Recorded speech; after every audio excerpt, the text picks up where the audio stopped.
Taban alhamdulillah rabbil alamin, kwa utaratibu huu imekamilika ndoa ya Kiislamu.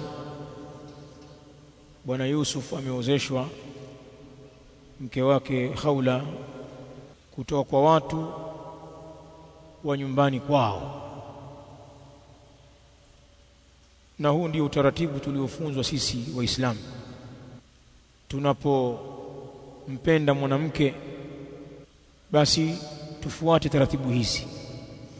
Ukapeleka posa kwao, ukawapa fursa watu wa nyumbani kwao kujadili, waangalie tabia zako, dini yako, nyenendo zako, maana yule ni mtoto wao, ndugu yao, si kwamba ni mbuzi au ni kuku unamchukua kwenye banda.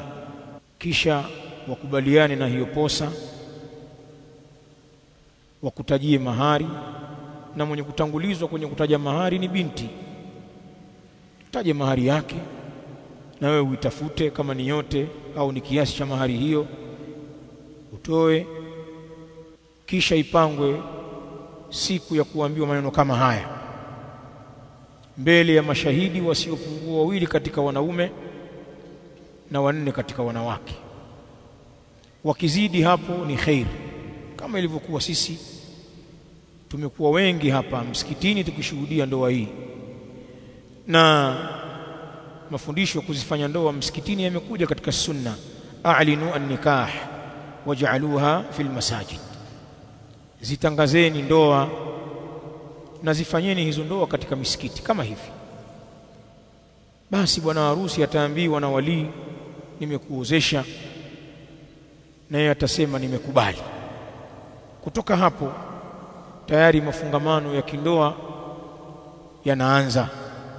Yule binti ambaye alikuwa kwao chini ya mawali wake, baba zake, kaka zake, maami zake, babu zake, wajomba zake, ule usimamizi unahama pale pale, unahamia kwako mume ambaye umeambiwa tumekuozesha, na wewe ukasema nimekubali.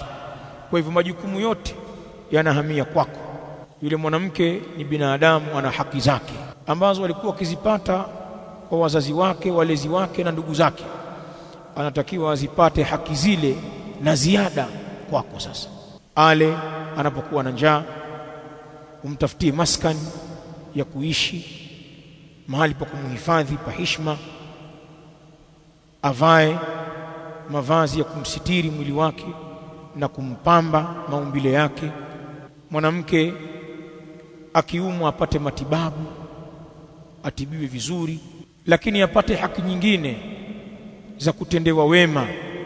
Uzungumze naye maneno mazuri, maneno yasiyokuwa na kashfa wala kejeli, wala usimnyanyase na kumfanyia gugu ukamsimanga anapokuwa katika nyumba yako.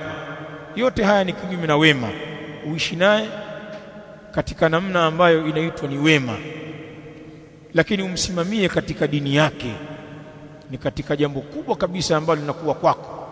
Hakikisha mko wako anafanya ibada, na wewe ukifanya ibada aswali swala za faradhi, swala za sunna, asimamie misingi ya Uislamu, afunge saumu za Ramadhan, akiwa na uwezo wa haji mpeleke haji, atoe az-zaka na nguzo zote za Uislamu, akubali kuwa chini ya misingi ya tauhid, kumpokesha Allah katika ibada na kuachana na shirki. Mambo ya dini kwa ujumla wake mwanaume ni wajibu wako kuyasimamia. Kadhalika kumsomesha dini yake na kumuendeleza. Ikiwa alikuwa hajui, anza kumsomesha mke wako, ni wajibu wako huo. Na ilikuwa alikuwa anajua baadhi ya misingi anayo ya dini yake, basi muendeleze. Simamia darasa zake, muelekeze madarasani, mtengenezee mazingira rafiki ya kuweza kusoma, msaidie majukumu yake ili apate wasaa. Haya yote ni majukumu yanahamia kwa mume, wakati alikuwa majukumu haya ni majukumu ya jamaa zake. Lakini pia una jukumu kubwa jingine la kumkidhi kimwili, na hili ndio ambalo kwa sababu yake zikahalalishwa ndoa. Huu ndio utaratibu wa Kiislamu. Utaratibu mwingine wowote ambao wanautumia watu hivi sasa katika Waislamu na wasiokuwa Waislamu wa kuchukuana kienyeji, wakakatu wakatongozana vichochoroni huko, huo ni utaratibu wa kihuni na wala haukubaliki katika sheria ya Kiislamu. Na kama pana watu wanafanya hivyo, wamuogope Allah subhanahu wa ta'ala. Safari ya akhira ipo karibu, na hayo unayoyafanya utakuja kuulizwa. Na hao unaowafanyia hivyo ni watoto wa watu, dada za watu, mashangazi za watu, mama za watu, wana heshima zao. Sidhani kama wewe unapenda uje ufanyiwe hivyo kwa binti yako, kwa dada yako, kwa mama yako, kwa anti yako. Sidhani kama unafurahi kufanyiwa uhuni kwa watu wako. Ikiwa hilo jambo ulipendi wewe kwenye nafsi yako, vipi unawafanyia wenzako? Kwa nini basi unakuwa ni jasiri kufanya uhuni kwa dada za watu, kwa mama za watu, shangazi za watu? Kwa nini? Kwa hivyo utaratibu huu ndio utaratibu wa heshima na wasalama, na utakuhifadhi wewe na utakuondoshea laana, dua mbaya kuombewa na watu kwa sababu ya kuchezea familia za watu. Kwa hivyo ndugu zetu Waislamu, ndoa ni njia nyepesi kabisa ya kujihifadhi, na sheria ya Kiislamu imeirahisisha ndoa. Tutumie taratibu hizi. Na nimalizie nasaha zangu kwa kutoa neno langu kwa mawalii, wasimamizi ambao wana mabinti kwenye mikono yao, ima watoto wao wa kuwazaa au watoto wa ndugu zao au wadogo zao au dada zao. Almuhimu, mwanaume ambaye una usimamizi wa wanawake, inapokuja fursa ya mtu kutaka kuoa kwako na vigezo vya kisheria vikakamilika, usiweke uzito, mfanyie wepesi muoaji. Kwenye ndoa kuna baraka, kwa sababu ukizuia unaweza ukasababisha balaa kubwa sana. Na haya ni maelekezo ya Mtume sallallahu alaihi wa alihi wasallam, na watu wengi waliokiuka maelekezo haya wamepata madhara. Al-Imam Tirmidhi rahimahullahu ta'ala anaitaja riwaya kwa kiwango cha hasan, ni hadithun hasan, hadithi ya Abi Hurairah radhiyallahu ta'ala anhu qala qala an-nabiy sallallahu alaihi wa alihi wasallam idha atakum man tardawna dina. Katika baadhi ya riwaya imekuja idha khataba ilaykum man tardawna dinahu wa khuluquhu fazawijuhu.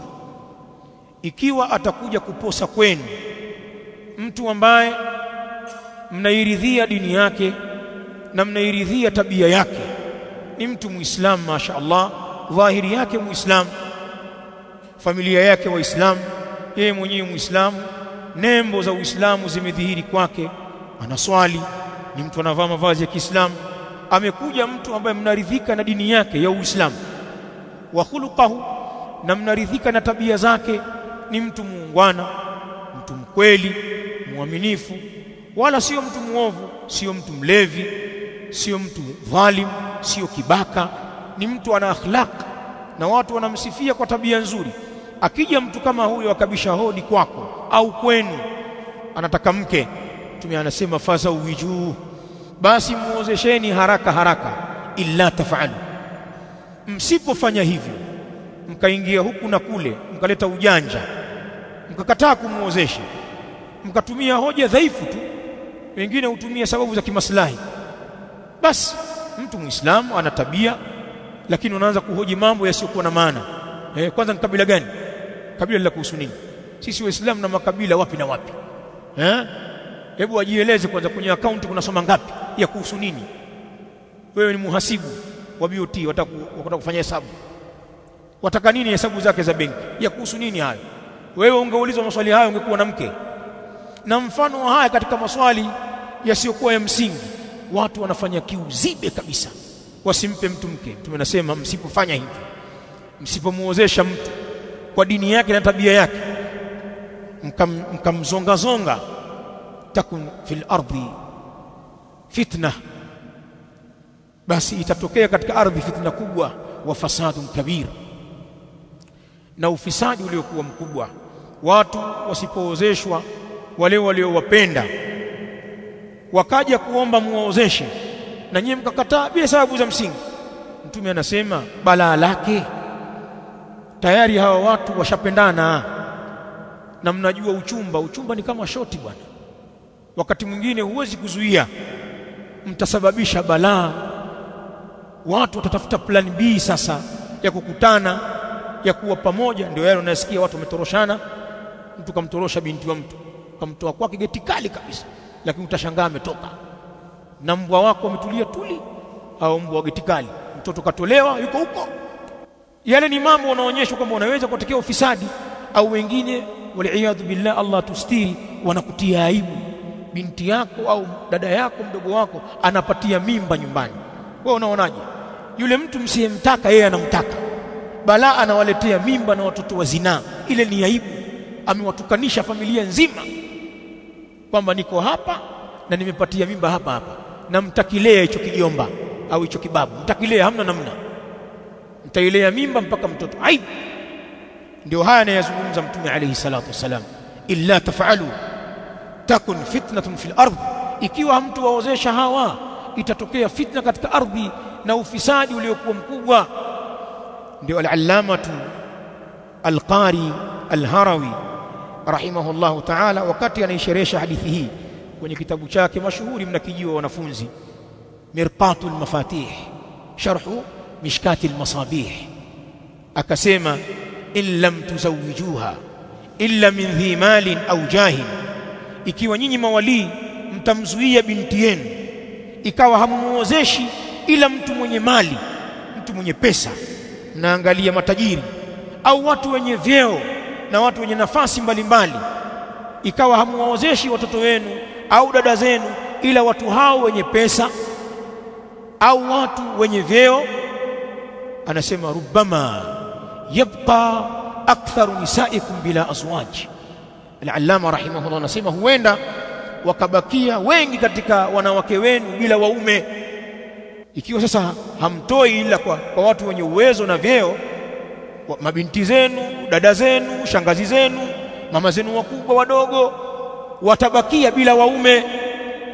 Wa rubbama yabqa aktharu rijalikum bila nisa, na huenda wakabakia wengi katika wanaume wenu bila wanawake.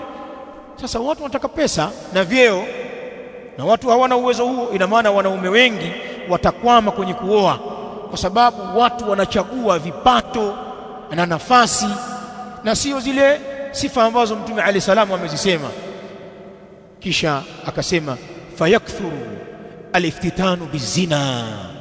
Al-allamatu al-qari rahimahullah, mulla Ali al-Qari anasema patakithiri sasa watu kufitiniwa kwa uzinifu, zinaa zitaenea. Fayakthuru aliftitanu bizina, na kutakuthiri kufitinika kwa uzinifu, watu watazini. Huwezi kuwazuia shekhe, na dunia imejaa balaa, uzinifu umerahisishwa, njia za mawasiliano ni rahisi. Leo unamdhibiti vipi mwanamke leo?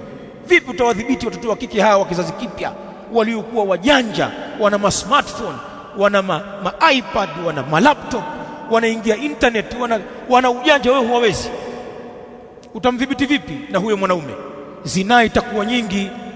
Baya zaidi akasema rahimahullahu ta'ala, wayalhaqu al-awliyaa 'arun, na kwa sababu ya kuzuia kuwaozesha watu mawali, familia zitaingia aibu, wataonekana mabinti zenu ni wahuni, watu wa kurukaruka na wanaume. Kwa nini usimuozesha kama ni mume wake? Wewe unaonaje binti yako anaonekana mtu ambaye ni hawara yake, au dada yako yuko na hawara yake, au unampita mahali amekaa na hawara, au anapita kwenye gari, wewe unajisikiaje? Lakini unaonaje yuko na mume wake? Kama unampita mahali yule ni mume wake, bamko hali yako bwana, washemeje vipi, hamjambo vipi nyumbani, unaonaje hiyo hali? Usipowaozesha watoto wako au dada zako au wadogo zako, utapata aibu wewe wali. Hizo mimba zitakuja za zinaa, wataruka geti, watakwenda viwanja, watatoroshwa na hutoweza kuzuia. Na leo katika ulimwengu wetu pana hao watu wanajiita wanaharakati wa kumkomboa mwanamke. Usiombe kukutana nao kwamba binti yako au dada yako kuna mtu kampenda huko, anamtaka alafu mnamzuia. Atapata watu wa kumtetea hata kotini, mahakamani. Watajitokeza wanawake mawakili hawa, hawahitaji kulipwa, wanatetea haki ya mwanamke mwenzako. Anaweza wakadhalilisha. Katika dunia ya leo binti huwezi kumzuia. Usipomuozesha wewe, ataozeshwa na serikali na huna la kumfanya. Kwa nini usubirie ufikie huko? Na sisi tuna Uislamu. Al-Allama al-Qari akazungumza mengi, lakini baadhi ni haya aliyotunasihi. Kwa hivyo tuwaozeshe watu wetu tunapojiliwa na watu sahihi. Sikuwa ninataka kuyazungumza maneno mengi, lakini maneno huvuta mengine na tulichelewa kidogo. Tuchukulie haya ni nasaha zetu. Mimi mwenyewe ninayezungumza yananihusu, nyinyi mnaonisikiliza na wale ambao ujumbe huu utawafikia. Tutengeneze mazingira rafiki ya kwenda kuoa, na sisi wanaume tutumie njia sahihi za kuwaposa mabinti za watu. Wakati mwingine mnalalamika mnanyimwa wake, lakini ni njia mnazotumia, njia zinaonyesha dharau. Wewe ushamchukua binti yangu au mdogo wangu au dada yangu, ushamaliza kila kitu, kama vile unakuja kutupa taarifa tu, ushamtongoza, ushamueleza kila kitu, mwisho huko ndo unatufuata sisi. Si dharau hiyo? Sasa Uislamu huko hivyo, mkinyimwa msilalamike, tumieni njia sahihi, walau unyimwe ikiwa umefuata njia sahihi. Na wengine mko hapa na mnatutia aibu na mnanasibishwa na sisi, ni mtu wa dini bwana, mashaallah, mtu wa dini bwana, ana swali swala 5 mpaka unashtuka amefanya hivyo, kafanya hivyo bwana. Watu wanatorosha mabinti za watu. La, sio utaratibu sahihi. Fuata njia sahihi.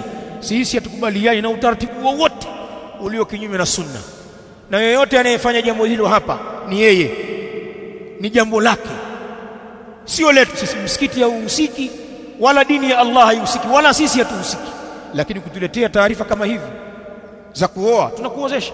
Mimi nimekaa nje na wazee wangu pale, tunamsubiria wali kwa heshima kabisa, tunamsubiria al-akhi Imran afike, kwa sababu jambo ni lake.